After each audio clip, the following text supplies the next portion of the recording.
Here's a shot I took of Fred MacMurray just recently. This was taken 5 years ago on the set of The Mating Game with Debbie Reynolds and her new baby. Go to sleep, my little honey. Mommy has to make some money.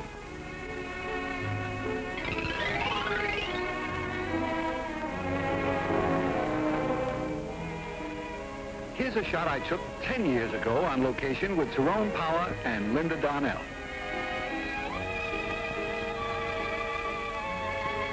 This was taken 20 years ago at an Academy Award dinner. Norma Shearer, Herbert Marshall, and Clark Gable. And here's a picture I took over 30 years ago at a party when I first arrived in Hollywood. The two greatest, Laurel and Hardy.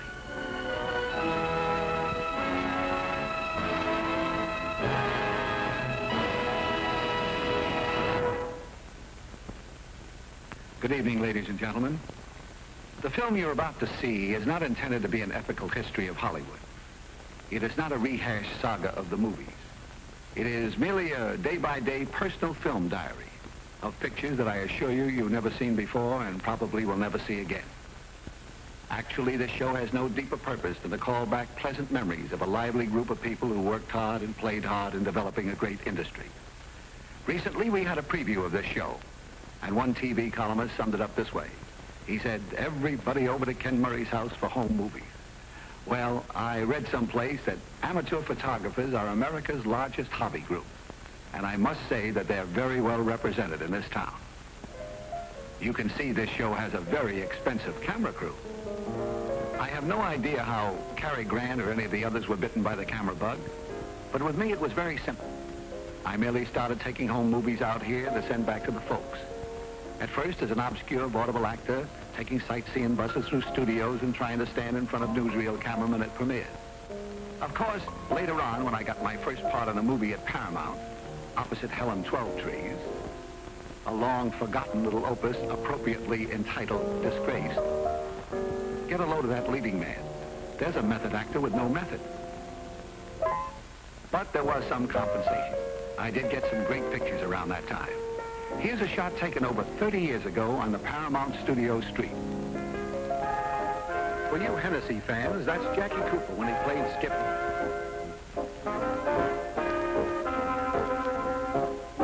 He was warming up for a little publicity stunt with Groucho and Harpo Marx. That pretty starter is Carole Lombard.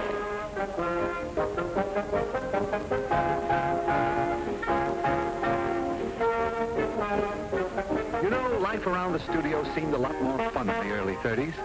Can you imagine Wall Street standing for a caper like this today? You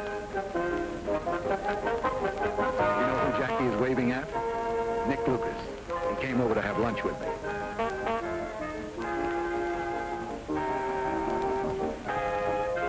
That fellow at the finish line is Charles Lawton.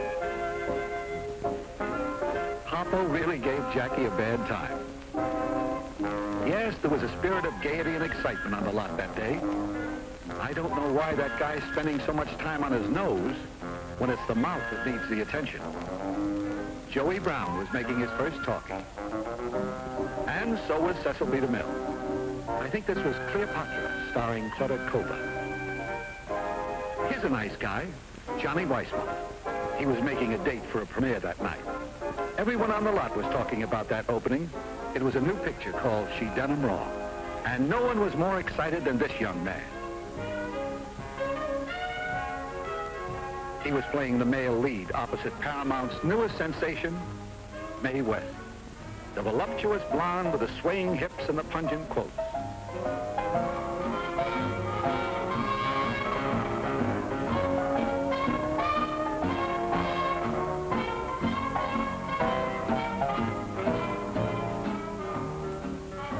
This was a big night for Mae. She thanked Sid Grauman for the use of the theater and hoped everyone would like her new picture. If you watch very closely, you can almost hear her say, "Why don't you come up and see me sometime?" Mae could well be proud of this moment. The whole town turned out to pay her homage. There's the King of Hollywood, Douglas Fairbanks Sr. And wherever you saw the King, you were bound to see the Queen, Mary Pickford, with Luella Parsons. Clark Gable with Rhea Gable, and Ruth Eddy. Carol Lombard and a group of friends. Walter Houston. There he is with Jack Dempsey and Max Baer.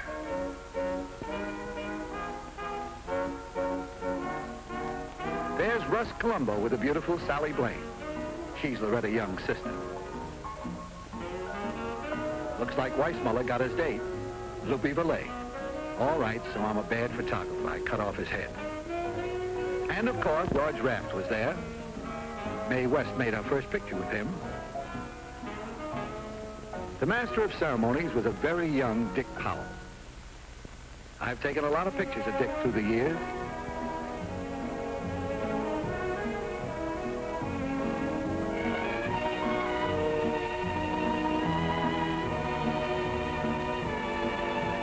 I was there when he took his first plunge at his new home in Toluca Lake.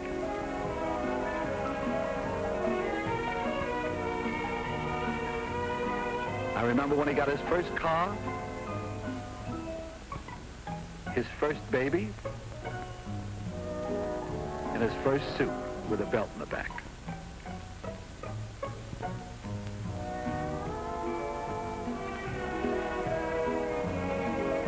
And I was with him when he caught his first marlin off Catalina Island. This was a very enjoyable trip. Weather great, fishing excellent. That's the bait. That's the size I usually bring home. Man, that's fast action. Dick's got a strike. Keep the line taut, Dick. Don't give him any slack.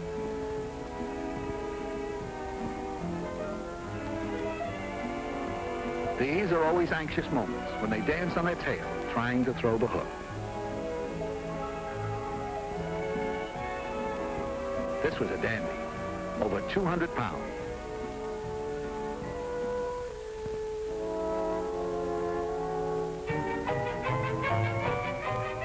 Boy, the chances a happy fisherman will take when he's excited. Yes, in the early 30s, Catalina was the place to fish, and Malibu was the place to own a beach house. It was a badge of rank to be a member of this colony, well worth the 25-mile drive to and from work every day. It was Shantytown Deluxe, where each shanty cost thousands of dollars. That's Arthur Lake, one of my first friends in Hollywood. You know, digging up old pictures like this can be quite a discouraging shock to your ego. I'd always sort of remembered myself as looking like this fellow in a bathing suit. Well, maybe not exactly. That's Joel McCrea. And certainly not like this fellow. That's Buddy Rogers. Here's a couple more Malibu beachcombers. John Bowles, Buster Collier, and Robert Wolseley. As time went on, in addition to Malibu, many of the stars built big homes further down the beach. That's Cary Grant. Sounds like Cary's having a party.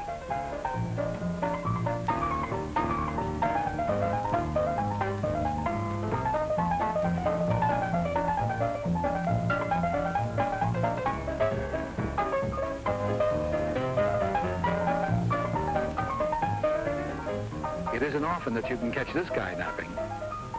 And here's another rare shot. Nowadays, you very seldom see a picture of Gertrude Lawrence, a charming girl.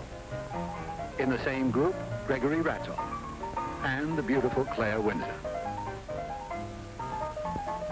How would you like to have this lovely young lady for a neighbor? That's Norma Shearer. She just dropped in from next door. And Irene Dunn came right from the studio. Here is another picture of the host, but this was taken a long ways from the beach. This was on location at Lone Pine, California for a picture called Gunga Din. Man, I never saw so much action. That young man is the director, George Stevens. Victor McLaglen was in that picture. No doubt about this being a home movie. Vic is sure out of character. And there's the fellow who played the title role, Gunga Din. He's one of the finest character actors on the screen, Sam Jaffe. Today, you TV watchers know him as Dr. Zorba. When this picture was taken, Ben Casey was 8 years old. Cary Grant tells a very funny story about working with this elephant. Her name was Annie, and he said he spent so much time with her and she became so attached to him that every night she would trumpet and bellow and carry on, keeping the whole company awake until he went over and slept beside her. That Annie had a pretty good technique, using Cary Grant for a tranquilizer. Beautiful country up there at Lone Pine. I didn't take these shots. They were taken by Grant himself. You'd never guess who's holding that snake. Another star out of Gunga Din. Douglas Fairbanks Jr. Nice shot. I think that Grant is a little more artistic than I am. And here's another artistic photographer, Lew Ayres. He has quite a collection himself. The reason he was so amused when I was taking this picture recently is that he was kidding me about the first shot he ever took of me with his camera. There it is. Portrait of an early American hot rodder. Don't laugh. Beneath that pile of tin, there throbs a Model T. Of course, it doesn't throb unless you give it artificial respiration.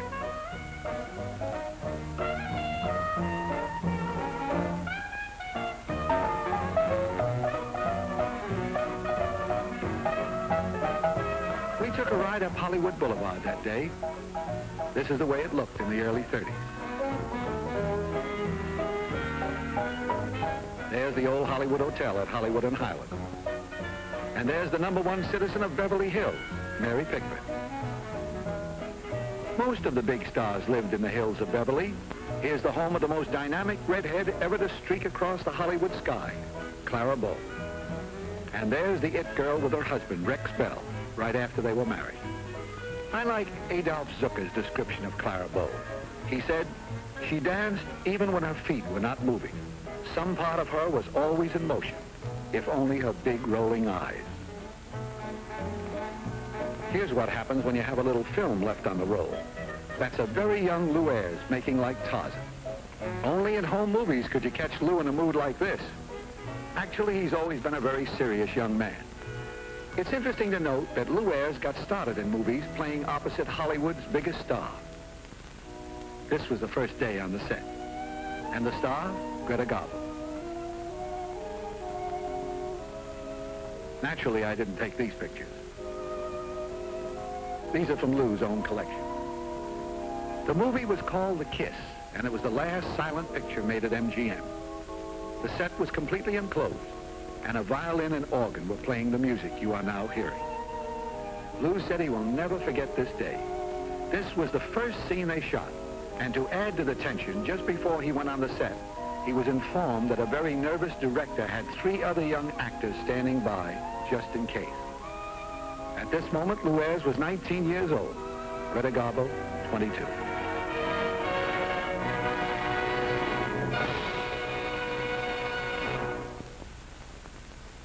I hope you don't mind me bringing you out on stage like this, do you? Mind if you hadn't brought me out here, I'd have slugged you. Well, what do you mean, Kirk? Well, I tell you, Ken, I just went up to Albany to visit my family. I have my 6 sisters and my mother.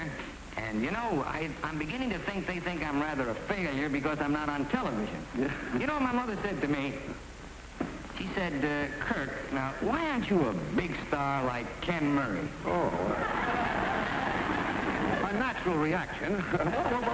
Seriously, what does she mean by that? Well, I'll tell you, Ken, she figures it out rather accurately. You see, my pictures come to Albany about, once, twice, sometimes 3 times a year, whereas the Ken Murray show gets there about every week. Yes. So therefore, she wants to see me on television. Well, your ma's a real television fan, then. She watches our show, is that right? She's watching it right now. That's why I'm here. I wanted her to know that I know some big stars. Well, you, Ma, look at me.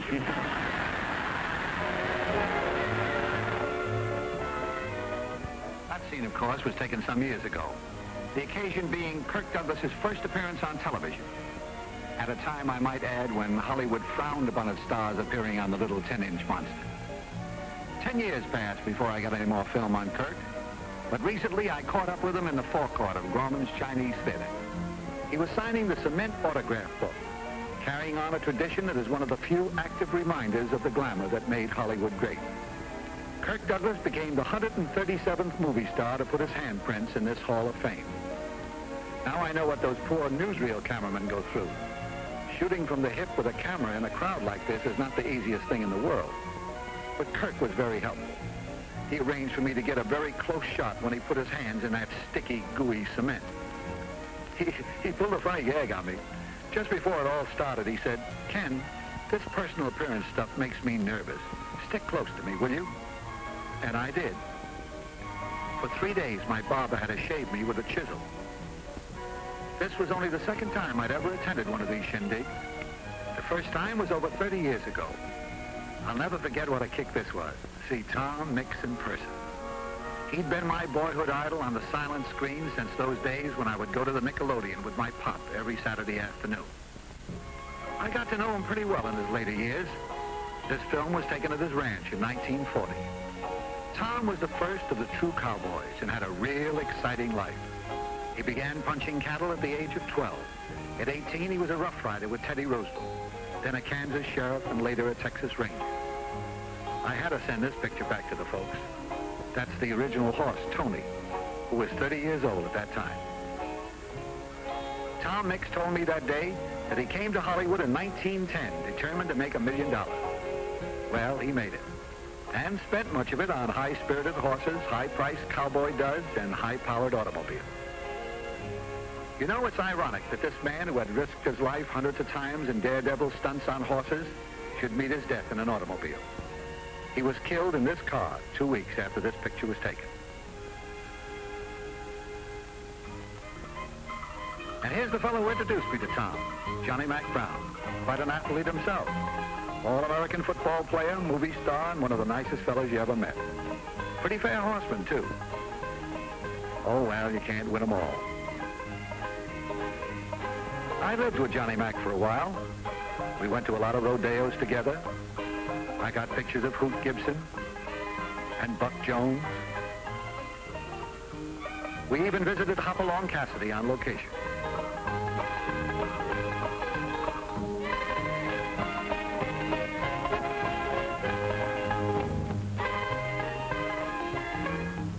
I'm sure Bill Boyd never dreamed when he was making these pictures that someday he would revolutionize an industry that hadn't even been invented yet. I went on quite a Western kick around that time. Got me a white horse like Hoppy's. Learned to spin a little rope.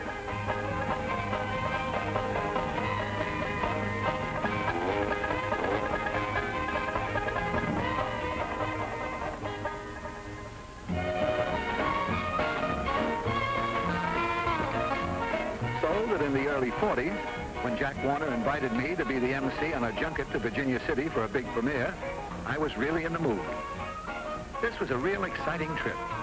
In my whole life, I've never seen so many movie stars corralled together. There's just too many here to name individually, but I got some good close-ups later on. There's the star of the picture, Errol Flynn.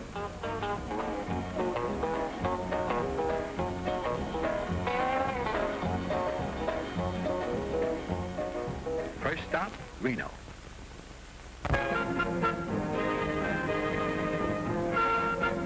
This was surely a great way to exploit pictures. How come we don't do this no more? We were all a little punchy by the time we hit Virginia City. That's Wayne Morris. Alan Hale agrees. He had a good time. Humphrey Bogart and Mayo Mathone. Jane Wyman, Mary Astor, my next-door neighbor back home. There's Hoppy again. The grand old man of the movies, Hobart Boswell. And a good friend, Leo Carrillo. On the way home, Warner Brothers arranged a side trip to Sun Valley. You know, when I was a kid, my ambition was to be a locomotive engineer. Riding in the cab of this Union Pacific engine was the nearest I ever came to it. Sun Valley. This has always been Hollywood's favorite place for winter sports.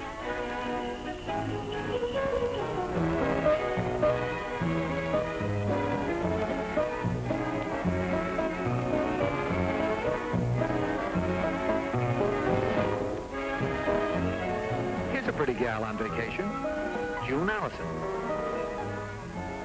Errol Flynn was all set to relax, but they got him out to make the proverbial snowman. That pretty blonde speaking up on the right is Martha O'Driscoll. When she hit Flynn with that hunk of snow, she certainly started something. They really gave her a bad time.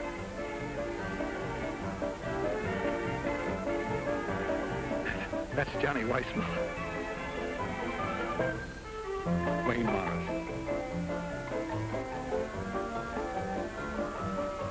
When you see what Johnny does to that poor girl.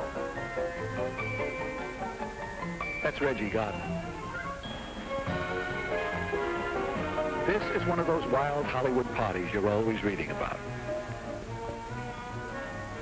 And there's some guests from the hotel watching the goings-on. Laurie Calhoun in the middle. The gal on the right, of course, is Lucille Ball. These aren't the only pictures I have of Lucy. Here's one taken long before television. And here's another, taken on the set of a movie called Fancy Pants. That's George Marshall, the director, and Lucy stand-in.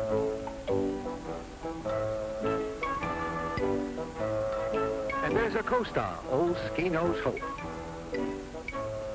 Looks like he's trying to read between the lines. Lucy has made quite a few pictures with Bob. Their latest one is Critics' Choice. This particular day, Lucy had to do a scene where she took some falls, and boy, did she work hard. Now mine, that was just a rehearsal. All right, action. Uh-oh, something went wrong. And she's got to do it again. Someone once said that Lucille Ball stands alone as the greatest comedian of our time. And that goes for sitting down, too. Here's another part-time cowpoke from Hollywood. But this picture was taken a long ways from Sun Valley.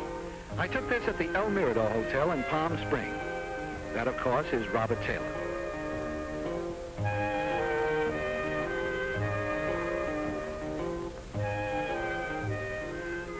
The reason for the long sideburns is that he was making Camille with Greta Garbo. Throughout the years, it's been interesting to watch the movie colony migrate from Malibu by the sea to Sun Valley in the snow and then to Palm Springs on the desert. And here's the fellow who was, for the great part, responsible for the migration, Charlie Farrell, founder of the Racquet Club. What started out in the 30s to be an intimate tennis club grew to be the most exclusive rendezvous for the Hollywood stars.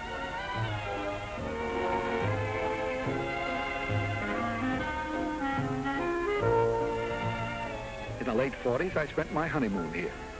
As a matter of fact, that young lady walking around the pool is my new bride. This was Christmas time, 1948, and everyone was in a festive mood. Fanny Bryce, beautiful Margaret Sullivan, Joan Davis. She was in rare form that day, full of fun. Van Johnson picked the wrong time to try to sleep.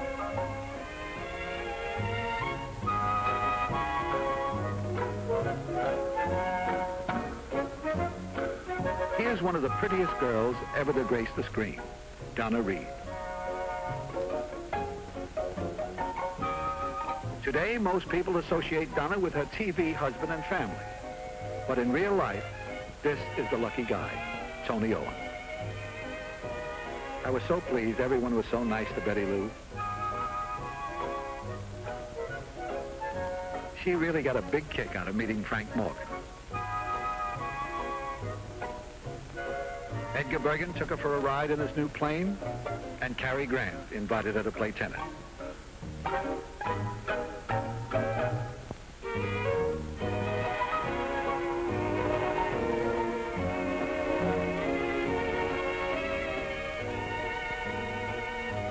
You know, a thing like this might make some husbands very jealous, but not me.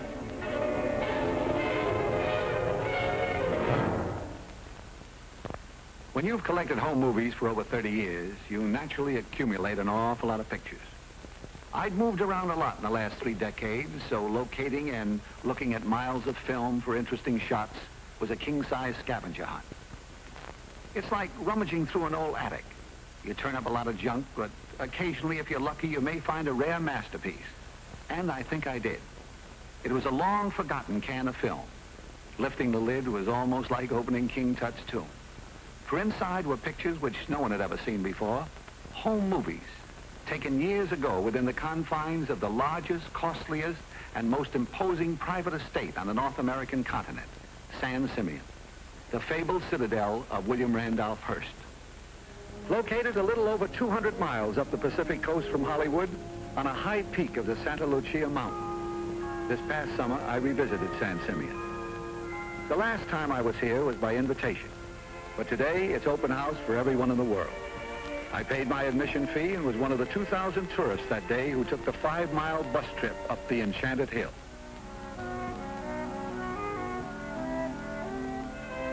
This castle, opened Christmas Eve, 1925, was the focal point of the giant Hearst Ranch, at that time spreading over 300,000 acres, nearly half the size of the state of Rhode Island.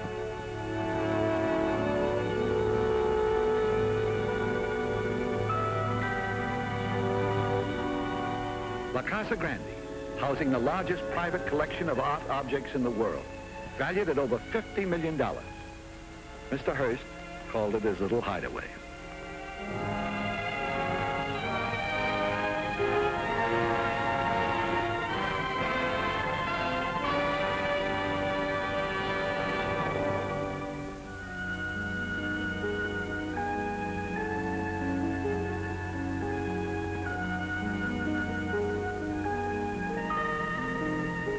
The last time I saw this pool, those beautiful marble columns from Italy had just been uncrated and put in place.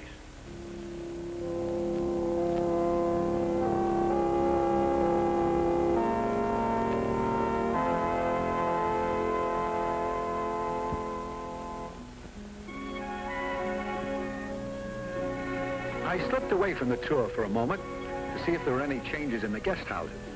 No, my little bungalow was still there. Imagine me sleeping in Cardinal Richelieu's bed. Today, San Simeon is a state monument. But during its heyday, which spanned the roaring 20s and the fabulous 30s, it was the gathering place of the Hollywood immortals, with guests like Marie Dressler, seen here clowning with the host, William Randolph Hearst. That outfit she's wearing looks like a flea-bitten version of Touch a Mink.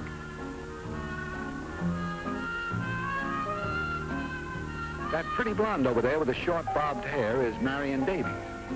Although she typified glamour on the screen, at San Simeon she joined in the fun. Marion Davies was one of the best-liked members of the motion picture colony. Beloved by everyone who knew her, she endowed many charities still in existence. That's Charlie Chaplin kidding around. The man coming out of the door at that moment was the mayor of New York City, Jimmy Walker. If these pictures seem to reflect a certain frivolity, you must remember they were taken at that wonderful carefree period in our history. The First World War had ended, and the second one was nowhere in sight. That youth on the right is Adolphe Menjou. Yes, notables from every walk of life visited San Simeon. That's Paul Block, the newspaper publisher, chatting with the mayor. The fellow kneeling down in front of this group is George K. Arthur, the comedian. And the attractive girl on the left in the print dress is Hedda Hopper. Standing next to Hedda is the founder of America's largest bank, A.P. Giannini. John Gilbert and his wife, Virginia Bruce. Claire Windsor and Dolores Del Rio. They're down at the tennis court, watching Chaplin hit a few to Bill Tilden.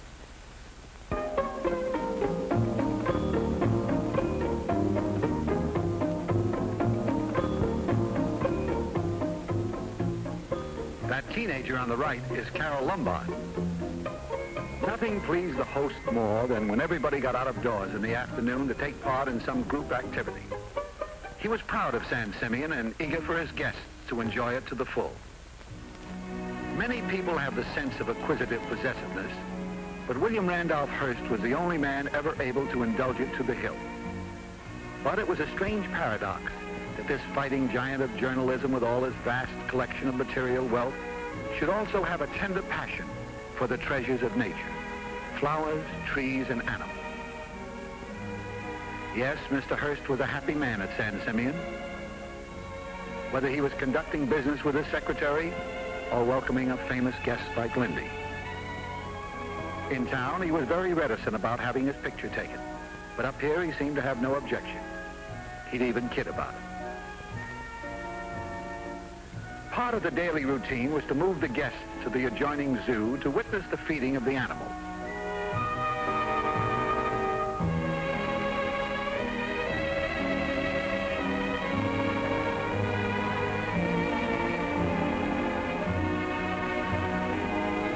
When this ranch was at its peak, the Zoo and Game Preserve, the largest private collection in the world, was established on 2,000 San Simeon acres, protected from the guests by an 8-foot high wire fence 10 miles long.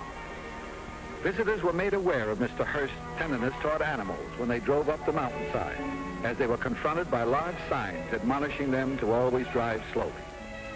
As Hedda Hopper once said, a visit to the Hearst Ranch was a ticket to Never Never Land. Never has there been such a place, and never will we see its likes again. As an animal collector, Mr. Hearst started modestly with a herd of rare, pure white fallow deer imported from Asia. Then, patriotically, he added Montana black buffalo, but had to go far afield again to gather exotic animals from all over the world. And when these animals stopped in the middle of the road, you stopped.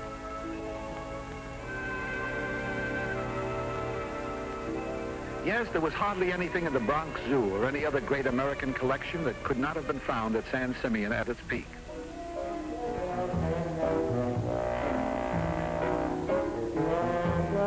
If you were with us at Malibu Beach a little earlier in this show, you'll recognize my old friend, Arthur Lake. Camels or horses, he's always been the bravest in our set. Watch out, Dagwood, or you'll get your arm in a sling again. Seriously, I'll always be indebted to Arthur for helping to make possible many of these pictures. He was the one who introduced me to Mr. Hearst. And that's Arthur's pretty wife, Pat Lake. She's Marion Davies' niece and was a great favorite of Mr. Hearst. She was also very helpful in persuading the host to pose for some of these pictures. Before I left that day, I had to take one more shot of that main entrance. Everything seemed so much the same that I almost expected our host to come out of the door.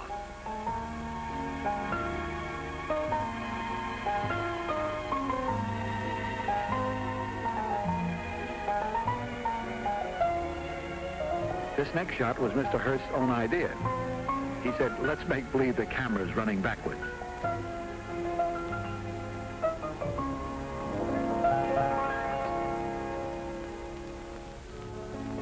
As the time came to leave, and we started down from the Enchanted Hill, a familiar quotation came to my mind. I think it was Kipling who said, "The tumult and the shouting die, the captains and the kings depart." It seems so true here at San Simeon.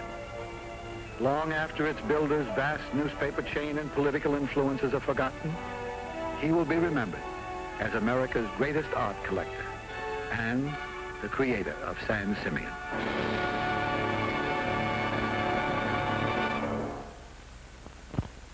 Well, up to now, we've pretty well covered the Hollywood scene as it lived and worked and played during a very lush and carefree period.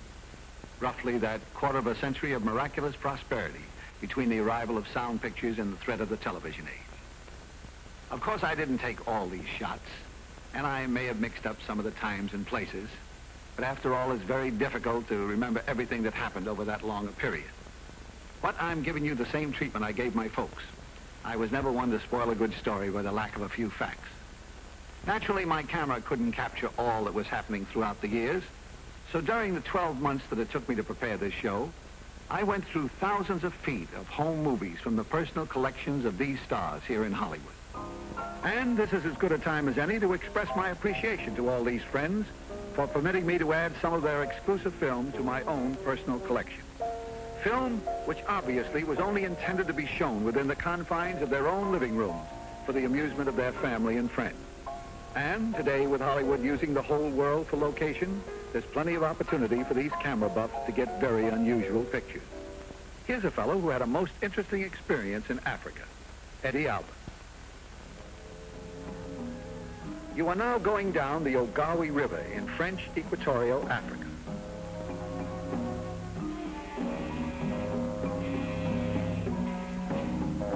Those slow-moving crocodiles are very deceptive. They can move much faster than you think, especially on dry land.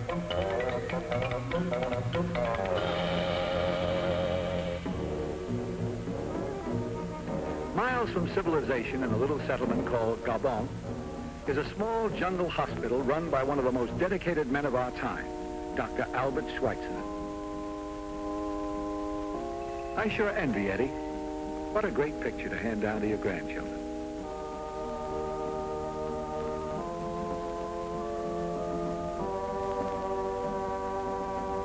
He can also tell them about the practice he got as a jungle babysitter.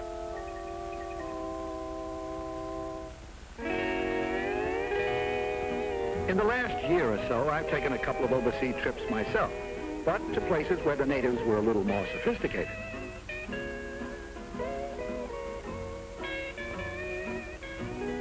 There's a fellow who likes to babysit, but he likes his babes a little older. That's Bob Cummings. I didn't do so bad with the native girls myself.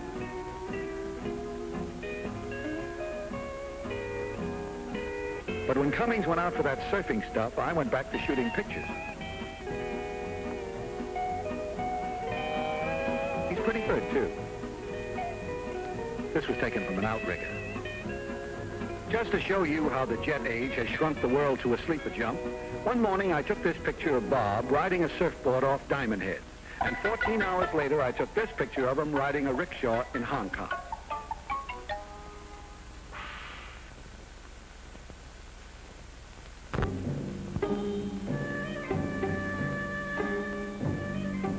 "14 hours from there in Cairo, I took a picture of another Bob, Taylor, riding a camel. This picture was taken in St. Mark's Square in Venice. That's Gene Crane.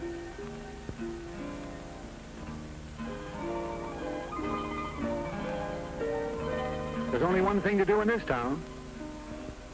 A ride in a gondola, soft music, and a pretty girl. Man, this is a life. But don't get excited. There's someone else in the boat. Her husband, Paul Brinkman.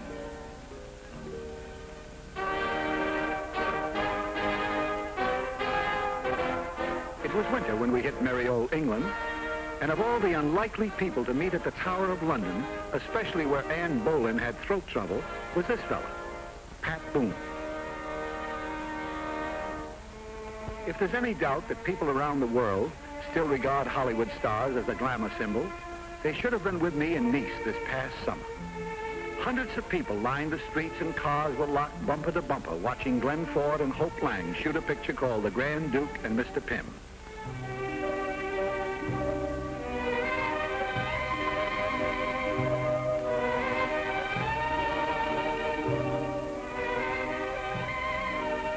This location shot was taken on the shores of the Mediterranean, halfway between Nice and Monte Carlo.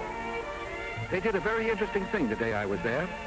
They were just about to shoot a scene where Glenn had to drive this sports car along the Moyer-Corniche Road at a speed of 110 miles an hour. Now, usually for the close-up of actors in an action scene like this, they take a process shot in the studio later on. But instead, they had that special camera that you see strapped on the hood of the car, and it was rigged up to start rolling when Glenn hit 90. Another very interesting location was in West Berlin. That's Bill Holden and his director, George Seaton, making the counterfeit traitor in the actual locale of this true life story. And here's another guy who goes in for realism. That's John Wayne in Kenya, Africa, making Hatari.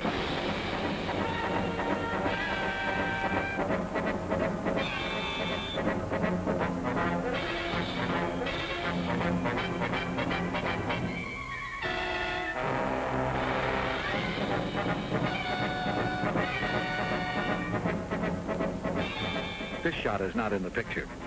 That's Duke just kidding around cowboy style.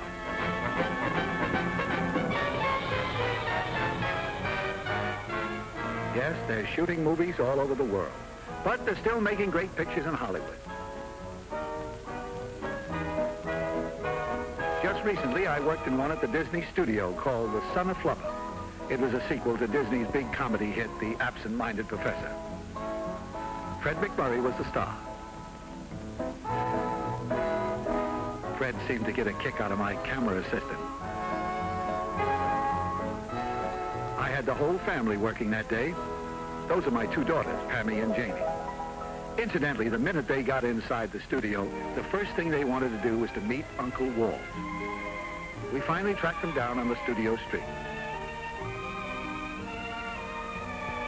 Walt Disney. Master of fantasy, weaver of dreams, and winner of 29 Academy Awards. When I tried to latch on to this trip around the studio, he said, "This is for us kids only. You take the picture."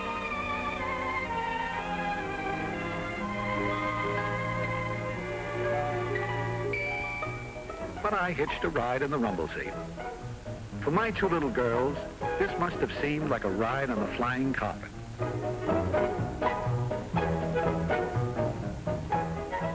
I nearly died. He drove right through a movie set that was working.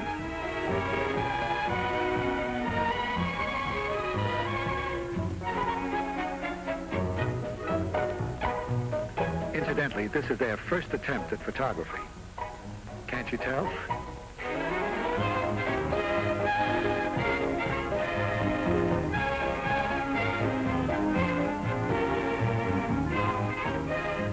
One of the things the kids wanted to see was how all these fantastic props are made. This is one of the new mechanical elephants. This particular prop is to mystify the patrons of Disneyland.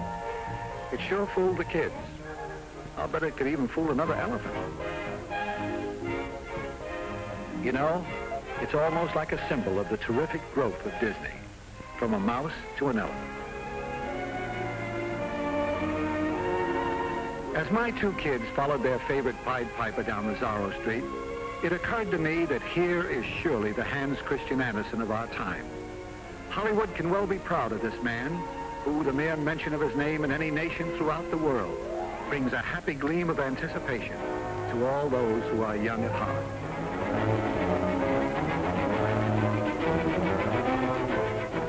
Needless to say, Walt Disney earned the eternal gratitude of a very proud daddy when he took time out from a busy schedule to show two wide-eyed youngsters the inside of the land of make-believe.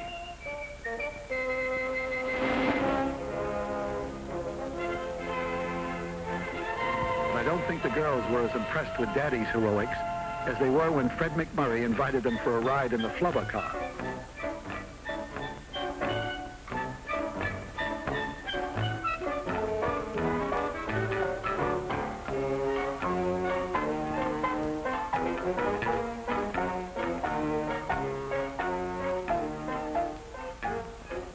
They kept saying to Fred, "Make it fly." They reckoned without the magic of Walt Disney. Guess who took this shot? Daddy, risking life and limb. That Glenn Ford has nothing on us. Of course, my camera didn't start rolling until Fred hit 9 miles an hour. Well, it looks like nothing much has changed after all in 30 years. I wound up right back where I was at the beginning of the show, riding a Model T. But as you folks probably gathered, these sentimental journeys through my hometown are really a labor of love. And I also feel as Hollywood becomes historical, fighting to preserve the glamorous tradition that made it so great, it is a time for reminiscence and remembrance of things past. It's true, time puts a halo on a lot of things. Maybe Hollywood isn't or never was all I thought it to be. Maybe because I looked at my town through the other side of a home movie camera, I saw only the mink and not the plain old cloth coat. But one only sees magic when he's looking for magic. And so, whenever I want to recapture those days, I only have to turn out the lights in my living room, pull the drapes, and turn on my projector. There, glittering on the screen, I can see my town in its party dress, and see again, shown so vividly across the horizon.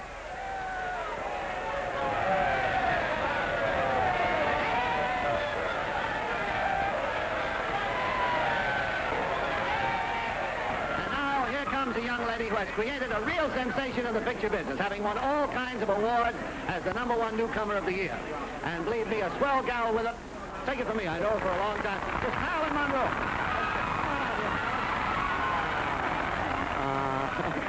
Mal, it's so nice of you to come here. You know, they say that beauty is a thing of, that a thing of beauty is a joy forever. I want to tell you, someday you're going to make a man a wonderful annuity. Now, come on over here a little closer. This is your television premiere, isn't it, Mariel? That's right. It feels almost like making pictures. Ah, yeah. Listen, I want to tell you something. Up to this time, television has been a medium, but now I say it's well done. I want to ask you one thing. I wonder if after, you know, I know Marilyn. When's the first time we met? Let's tell the folks. Well, once you almost gave me a job. That's right. Do you remember?